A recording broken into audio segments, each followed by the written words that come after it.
Welcome दोस्तों, आप सभी का हमारे यूट्यूब कॉन्वेंट क्लासेस में स्वागत है। आज के इस वीडियो में हम लोग साइंस के महत्वपूर्ण प्रश्नों पर चर्चा करने जा रहे हैं।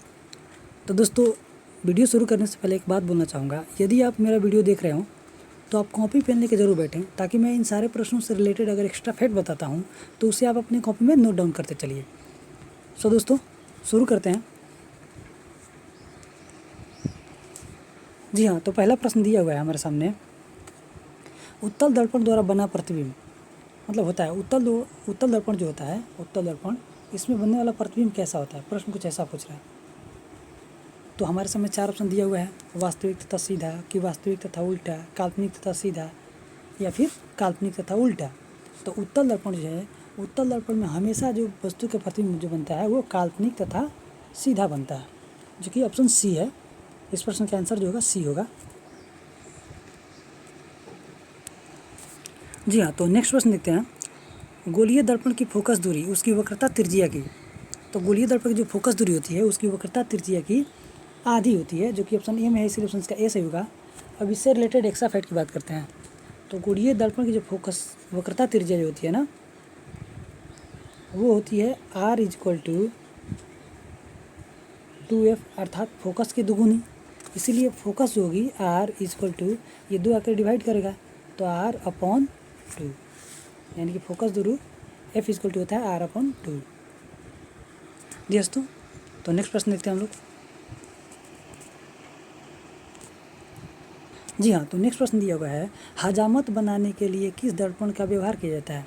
जब भी हम किसी सैलून में जाते हैं, सैलून में, तो वहाँ पे जो नाई जो होता है वो किस दर्पण का यूज़ करता है हजामत बनाते वक्त।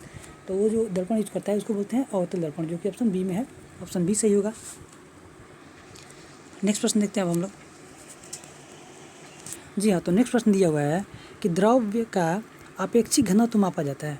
द्रव का जो अपेक्षिक घनत्व जो मापा जाता है उसे हम लोग मापते हैं हाइड्रोमीटर में, जो कि ऑप्शन बी में दिया हुआ है। अब इस प्रश्न से रिलेटेड अगर एक्स्ट्रा फैक्ट की बात करें हम, तो ध्यान से देखिएगा आप लोग यहाँ पे कि हाइड्रोमीटर तो हो गया किसके लिए, द्रव की अपेक्षिक घनत्व मापने के लिए होती है, ठीक ना। और बाकी के ये जो 4 हैं उसको देख लेते हैं हम। तो यहाँ पे दे रहा है हमारे सामने ये रेन गेज। इसके द्वारा क्या करते हैं बाबू, तो रेन गेज के द्वारा हम वर्षा को मापते हैं कि बारिश कितना होता है, ये मापा जाता है। वर्षा मापक यंत्र है ये, वर्षा मापक, ये बारिश को मापने वाला यंत्र होता है। अब इसी तरह से अगर मैं यहाँ बात करूँ कि हाइग्रोमीटर, ये हाइग्रोमीटर क्या है, तो हाइग्रोमीटर जो होता है वो होता है कि वायुमंडल में क्या आर्द्रता है। तो वायुमंडल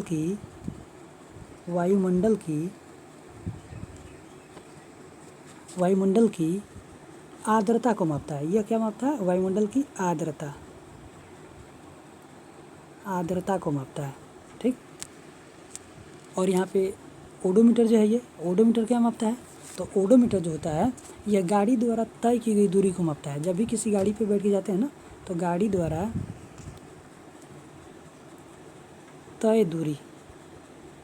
तय दूरी को जो है ओडोमीटर मापता है। नेक्स्ट प्रश्न देखते हैं हम लोग। दूध की शुद्धता किस यंत्र से मापी जाती है। तो दूध का जो शुद्धता मापा जाता है उससे हम लैक्टोमीटर से मापते हैं, जो कि ऑप्शन ए में है। ऑप्शन ए सही होगा। लेकिन इस प्रश्न से भी रिलेटेड अगर एक्स्ट्रा फैक्ट की बात करते हैं हम, तो ध्यान से देखिएगा यहाँ पे हमें दे रहा है फेदोमीटर। तो इस फेदोमीटर एक यंत्र है। इस यंत्र के द्वारा हम लोग समुद्र की गहराई को मापते हैं। क्या चीज़ मापते हैं बाबू, तो समुद्र की गहराई को मापते हैं, ठीक। और यहाँ पे हाइग्रोमीटर, अभी हम लोग इसके ऊपर पहले ही चर्चा कर चुके हैं हम लोग कि हाइग्रोमीटर क्या मापता है, तो यह वायुमंडल की आर्द्रता को मापता है, आर्द्रता को मापता है। और बचा यहाँ पे टोकोमीटर। तो टोकोमीटर जो होता है ना, इसके द्वारा हम क्या मापते हैं, टोकोमीटर जो दिख रहा है, टोकोमीटर के द्वारा मापते हैं वायुयान तथा मोटर बोट जो होता है ना, वायुयान, जहाज होती है ना, जहाज, उसी की गति को मापते हैं, गति को किसके, तो जहाज़ों को, जो जहाज उड़ती हैं उसके लिए, उसका मतलब ये मापता है गति। नेक्स्ट प्रश्न देखते हैं हम लोग। जी हाँ, तो नेक्स्ट प्रश्न दिया हुआ है कि मोटर गाड़ी के चालक के सामने लगा रहता है। तो मोटर गाड़ी के चालक के सामने क्या लगा रहता है, तो मोटर गाड़ी के जो चालक के सामने जो लगा रहता है वो अवतल दर्पण लगा रहता है। ऑप्शन ए सही होगा। नेक्स्ट प्रश्न देखते हैं हम लोग। हाँ, तो नेक्स्ट प्रश्न दिया हुआ है हमारे सामने, फोटोग्राफिक कैमरे का अभिदृश्यक होता है। जो हम लोग फोटोग्राफी जो करते हैं घर पे जो कैमरा, उसका अभिदृश्यक जो होता है वो क्या किस लेंस का होता है, तो वो उत्तल लेंस का होता है, जो कि हमारी आँखों की तरफ व्यवहार करता है। नेक्स्ट प्रश्न देखते हैं हम लोग। जी हाँ, तो नेक्स्ट प्रश्न दिया हुआ है, पानी में हवा का बुलबुला किस तरह का कार्य करता है। जब पानी में बुलबुला बनता है वो किस तरह कार्य करता है, तो अवतल दर्पण का कार्य करता है, जो कि ऑप्शन बी सही होगा। सॉरी, जो पानी में बुलबुला है ना बाबू, वो अवतल लेंस के जैसा काम करता है, इसीलिए ऑप्शन इसका डी सही होगा यार। इसका ऑप्शन डी सही होगा। जो पानी में बुलबुला को हम देखते हैं ना, वो अवतल लेंस जैसा कार्य करता है। नेक्स्ट प्रश्न देखते हैं हम लोग।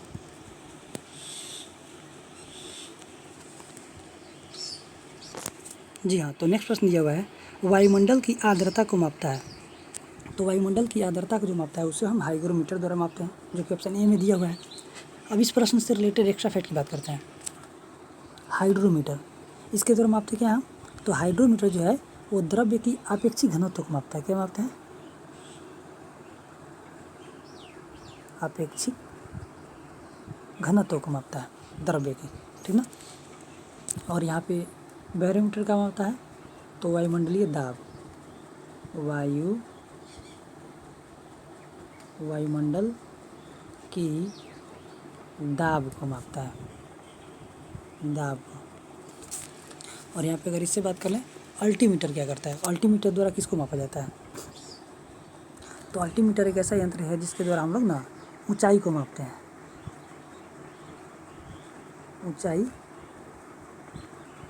को मापा जाता है। नेक्स्ट प्रश्न देखते हैं, भूकंप मापी यंत्र है। तो भूकंप मापी जो यंत्र है उसको बोलते हैं सिस्मोग्राफ, जो कि ऑप्शन ए में दिया हुआ है। इसी के द्वारा हम भूकंप को मापते हैं कि मतलब कितने रिक्टर पैमाने पे भूकंप आया था। अब बाकी के प्रश्नों से अगर यहाँ पे बाकी के ऑब्जेक्टिव से अगर मैं बात करूँ यहाँ पे एक्स्ट्रा फैक्ट, तो हमारे सामने यहाँ पे दिया हुआ है कार्डियोग्राफ। तो कार्डियोग्राफ जो होता है ना, ये हृदय की गति को मापता है, हृदय की गति को, ठीक ना। और यहाँ पे डिक्टाफोन दिया है। तो डिक्टाफोन एक ऐसा यंत्र है जिसके द्वारा हम किसी की बातों को रिकॉर्ड करते हैं, इसके द्वारा हम बातचीत को रिकॉर्ड करते हैं, बात को रिकॉर्ड करते हैं। और स्ट्रोबोस्कोप जो है, इसके द्वारा हम क्या करते हैं कि कोई वस्तु अगर गति में है ना, गति में आवर्त में गति कर रही हो, तो उसी की गति को मापते हैं इसके द्वारा। नेक्स्ट प्रश्न देखते हैं आप लोग। दिया हुआ है हमारे, जी हाँ, नेक्स्ट प्रश्न दिया हुआ है, ध्वनि की तीव्रता मापा जाता है।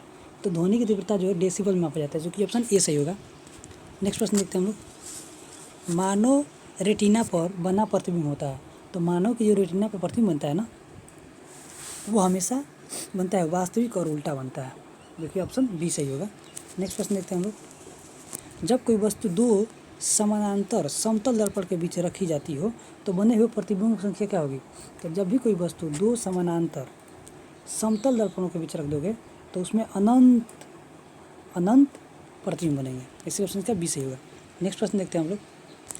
जी हाँ, तो नेक्स्ट प्रश्न दिया हुआ है, हृदय की गति सुनने के लिए किस यंत्र का प्रयोग किया जाता है। तो हृदय की गति को अगर सुनना चाहते हो आप, तो उस यंत्र का नाम है स्टेथोस्कोप, जो कि ऑप्शन सी में दिया हुआ है। अगर इस प्रश्न से भी एक्स्ट्रा फैक्ट की बात करते हैं हम, तो यहाँ पे गायरोस्कोप दिया है ना। तो गायरोस्कोप जो है, इसके द्वारा मतलब क्या मापा जाता है, तो गायरोस्कोप के द्वारा घूमती हुई वस्तुओं का गति मापा जाता है, घूमती हुई वस्तुओं का गति, जो वस्तुएं घूम रही है उसकी गति मापा जाता है। उसके बाद से अगर यहाँ पे हम बात करें और भी, स्ट्रोबोस्कोप, इसके द्वारा आवर्त कर रही वस्तु की गति मापा जाता है, इसके द्वारा आवर्त कर रही वस्तु की गति मापा जाता है। और बचा यहाँ पे सेक्सटेंट के द्वारा क्या मापते हैं। प्रश्न कुछ ऐसा दिया रहता है, सेक्सटेंट। तो ये होता है जो आकाशीय पिंड की जो वस्तु होती है ना, आकाशीय पिंडीय वस्तुएं, उसकी गति को मापता है, आकाशीय पिंड की वस्तुओं की गति को मापता है। नेक्स्ट प्रश्न देखते हैं हम लोग, वायुमंडलीय दाब को मापा जाता है।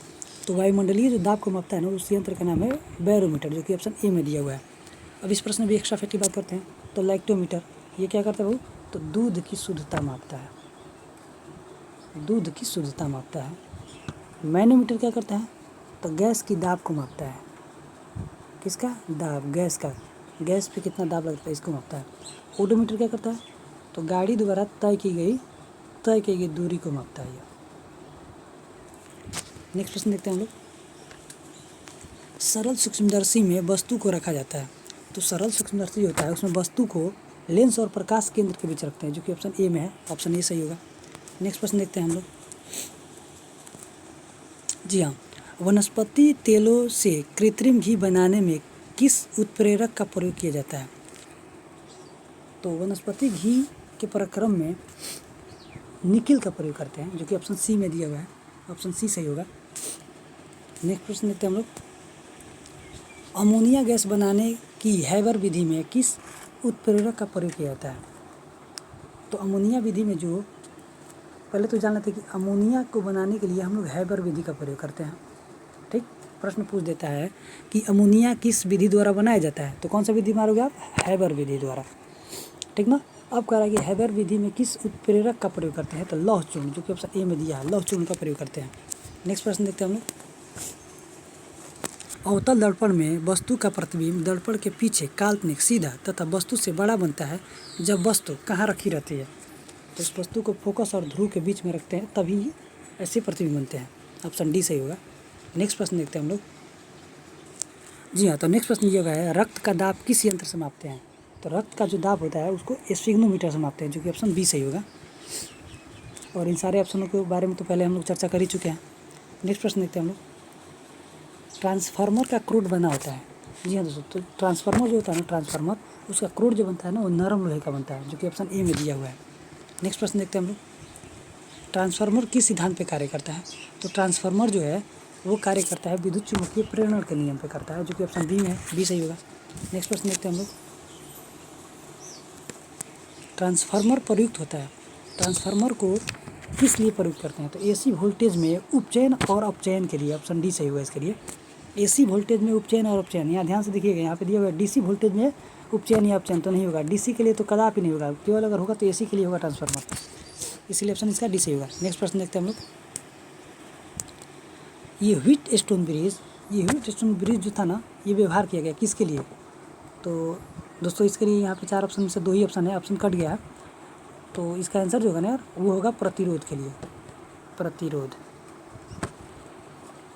प्रतिरोध के लिए व्हीटस्टोन का प्रयोग किया गया था। जी हाँ दोस्तों, अब नेक्स्ट प्रश्न देखते हैं हम लोग।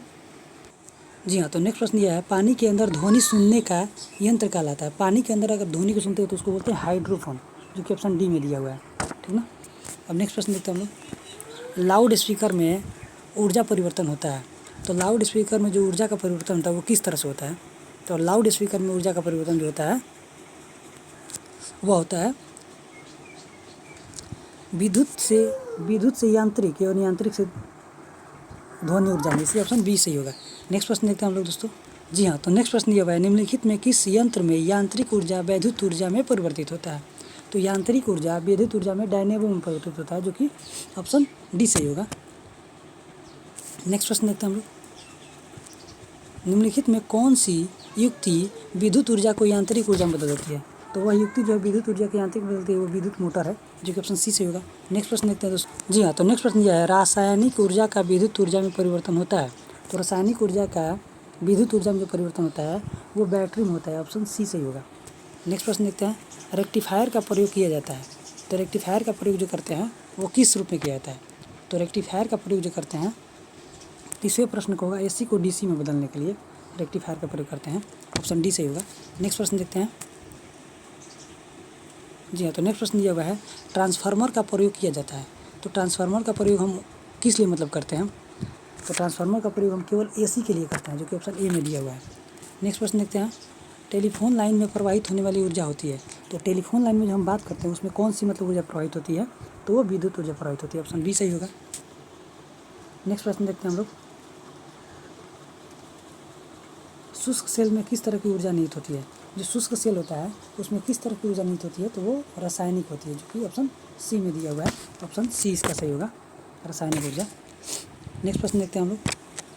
ये प्रश्न आज की वीडियो का और लास्ट प्रश्न होगा दोस्तों, ध्यान से देखिए इस प्रश्न को। प्रश्न दे रहा है, कौन सा यंत्र उच्च एसी वोल्टेज को निम्न एसी वोल्टेज में, यानी कि यह निम्न एसी वोल्टेज को उच्च एसी वोल्टेज में बदलता है। तो इसका ऑप्शन जो होगा ट्रांसफार्मर, ऑप्शन डी सही होगा। इसी के साथ ये वीडियो यहीं पर समाप्त होता है। अगर ये वीडियो आपको अच्छा लगता है तो वीडियो को लाइक कीजिए, चैनल को सब्सक्राइब कीजिए और वीडियो को अन्य स्टडी ग्रुपों में भी शेयर कीजिए, जिससे और भी स्टूडेंट को इससे लाभ प्राप्त हो सके। So thank you for watching this video and keep learning. Best of luck.